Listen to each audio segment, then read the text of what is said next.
One of the most impactful sections I have read in the novel, My Sister's Keeper, is when Anna speaks out and confronts her parents for the first time on why she doesn't want to contribute to her sister Kate's cancer treatments any longer. Anna is the narrator in this section of the story, and she is torn between feelings of guilt and anger towards her family. Anna loves them and doesn't want to disappoint them. However, she wants a voice and to be free and make her own choices. As I read this section of the story, I can relate to Anna's frustration and hurt. They come in like a hurricane. Kate barely manages to look at me before my father sends her up to our room.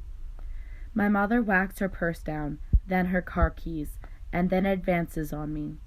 "All right," she says, her voice so tight it might snap. "What's going on?" I clear my throat. "I got a lawyer." Evidently. My mother grabs the portable phone and hands it to me. "Now get rid of him." It takes enormous effort, but I manage to shake my head and drop the phone into the cushion of the couch. "Anna, so help me, Sarah." My father's voice is an axe. It comes between us and sends us both spinning. I think we need to give Anna a chance to explain. We agreed to give her a chance to explain, right? I duck my head. I don't want to do it anymore. That ignites my mother.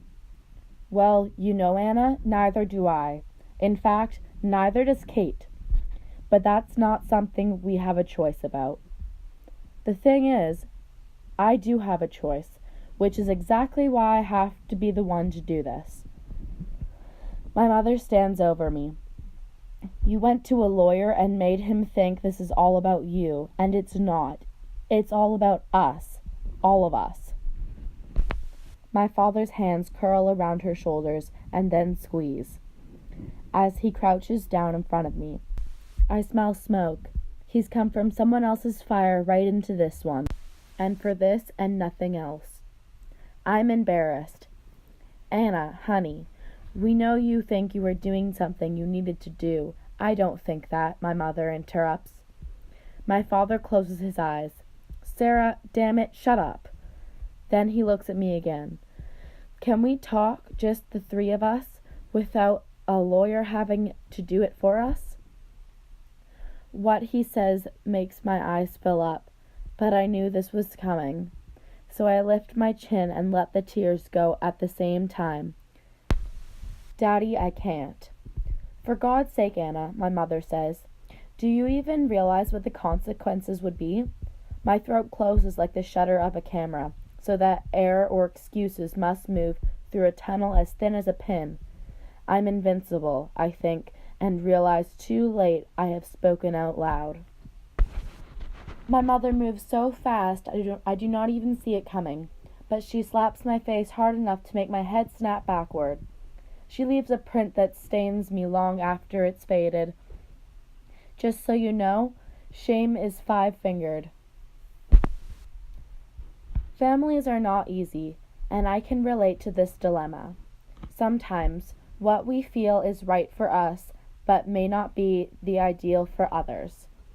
Parents, for example, always want what's best for all their children, but not each child is the same.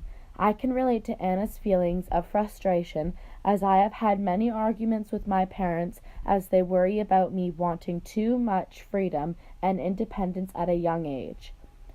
I have had similar heated conversations with my parents when I have become so bullheaded they cannot force me to do anything. I feel guilty at times like these, but because I know what is best for me, I disagree with them. An example of this is when I decided to quit horse lessons. Initially, they were so disappointed in me because it had cost the family a lot of money and time already. They were also concerned because we owned a young horse that needed to be ridden. My parents didn't understand how forcing me into horse jumping lessons were actually destroying my self-confidence rather than helping me. Quitting jumping lessons was the best decision I have ever made for my personal self-esteem, although it was turmoil at the home front going through this transition. I feel things in the novel will settle down soon, and all of the characters will have been understanding of what Anna is standing up to.